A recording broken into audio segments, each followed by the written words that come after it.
The gingerbread man gets all the attention this time of year, but my next guest is taking the classic Christmas flavor to cake.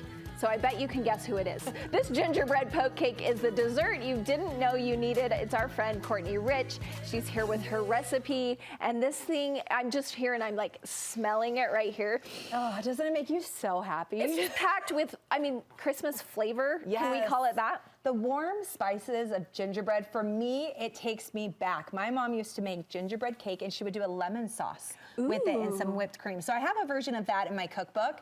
But this one, we are going a little bit denser with this cake because we're gonna pour caramel all over it, and it's kind of a spin on the better than anything cake, which I love doing with all these different flavors. Well, I hope someone makes me your lemon one because that sounds it's divine. Okay, this sounds good too. Good. So one thing you're saying is as we get our ingredients ready, you want to make sure they're room temperature. Explain why that's important. Okay, so that's a big one. We go over it in my class and my book online all the time because it's so important.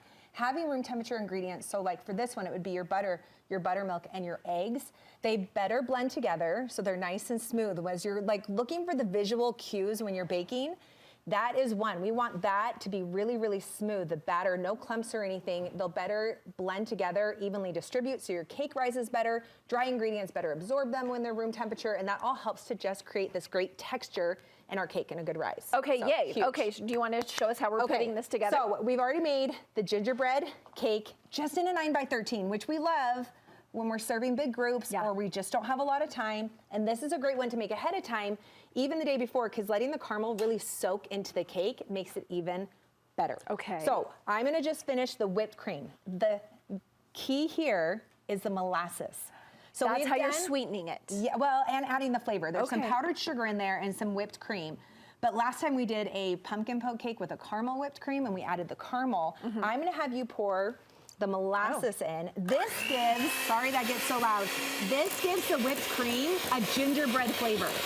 So you're really building on that gingerbread flavor with this dessert. All right, that's great, yeah. And then while I'm doing this, grab my spoon or the chopstick we found, Start poking all over it. Yep. Do we want them all the way to the bottom? Yeah, and we want them like really close together. Oh, okay, a whole bunch. Yep, here, I'll stop that so we can hear. I was like, I could do two This is key, because we want to make, this is like, oh wait, we want it in breaking there. The cake. And do you know what I love about a poke cake too? If you over bake it, guess what? We save it because we put all this caramel on top of it, which makes it so moist. And well, that is one thing about your cakes that is different than most cakes, I would say, is they are always super moist. Thank you. You are welcome. Look, I'm covering all your small ones with my bigger. big. So there we go. We got so you want them pretty big. We're not talking small. I should have used this. I'm like, these have options. Don't use a fork. Go big. Go with a spoon. Yeah, like that. Because then look at this. We are just going to pour our caramel on top, and it is going to fall into those holes. And this is a homemade salted caramel, so I've got the tutorial on my website, on my YouTube page, so you can learn exactly how to make it. It's actually, once you make it, you're like, oh wait, that was so easy. I will never buy store-bought caramel again. The flavor on this is just, it's better. It's always, the flavor's always better when you do it from scratch. Come on. True. All right, look at so that consistency Can you see too. how that just goes in? And serving it in the glass dish, I like, because it just makes the presentation maybe a little bit nicer than a metal pan. That looks delicious. So kind of push that in. And then we've got our whipped cream that we're just going to throw flavored it with molasses. Give us a little more Christmas in there. Yep. So maybe the color is I love the color too. But I don't know. I actually love that color. I think that we want all of this. It's like 2 cups of heavy whipping cream. We've got some powdered sugar in there to sweeten it a little bit. And then that molasses is going to give it this gingerbread flavor. That I was cutting these slices for the display and then licking the pan while you were filming earlier. I'm just over here in the kitchen just cleaning that out. And it's just the mixture of those flavors, like you were saying, the flavors and the scents of gingerbread, molasses, it just all comes together, caramel. And so look, all that could be done the day before. Okay. And then, I always tell Brooke, I'm like, we don't eat cold cake. Because I think the texture gets too dense. Okay. But in this case, I'm like, you have my permission. Like it. So would you just keep this in the fridge? Yep. Okay. I cover it with a little bit of plastic wrap. We're going to sprinkle some Heath Bar toffee bits. I couldn't find, now they have them in bags. Yeah. Like pre-chopped. I could not find any. So I went old school like my mom used to have me do, and I grabbed the candy cut your own. bars and I just chopped them up. Okay, but do we have time for you to eat it? Yeah, I have a question though, Yeah. because one time I made a cake with some caramel on it, Yeah. and the caramel hardened so much, it was really hard to cut. Yeah. And when I pulled the knife out, it was like, do you have a trick for that? Okay, so it's probably based on if you cooked it too long, because caramel's a candy, right?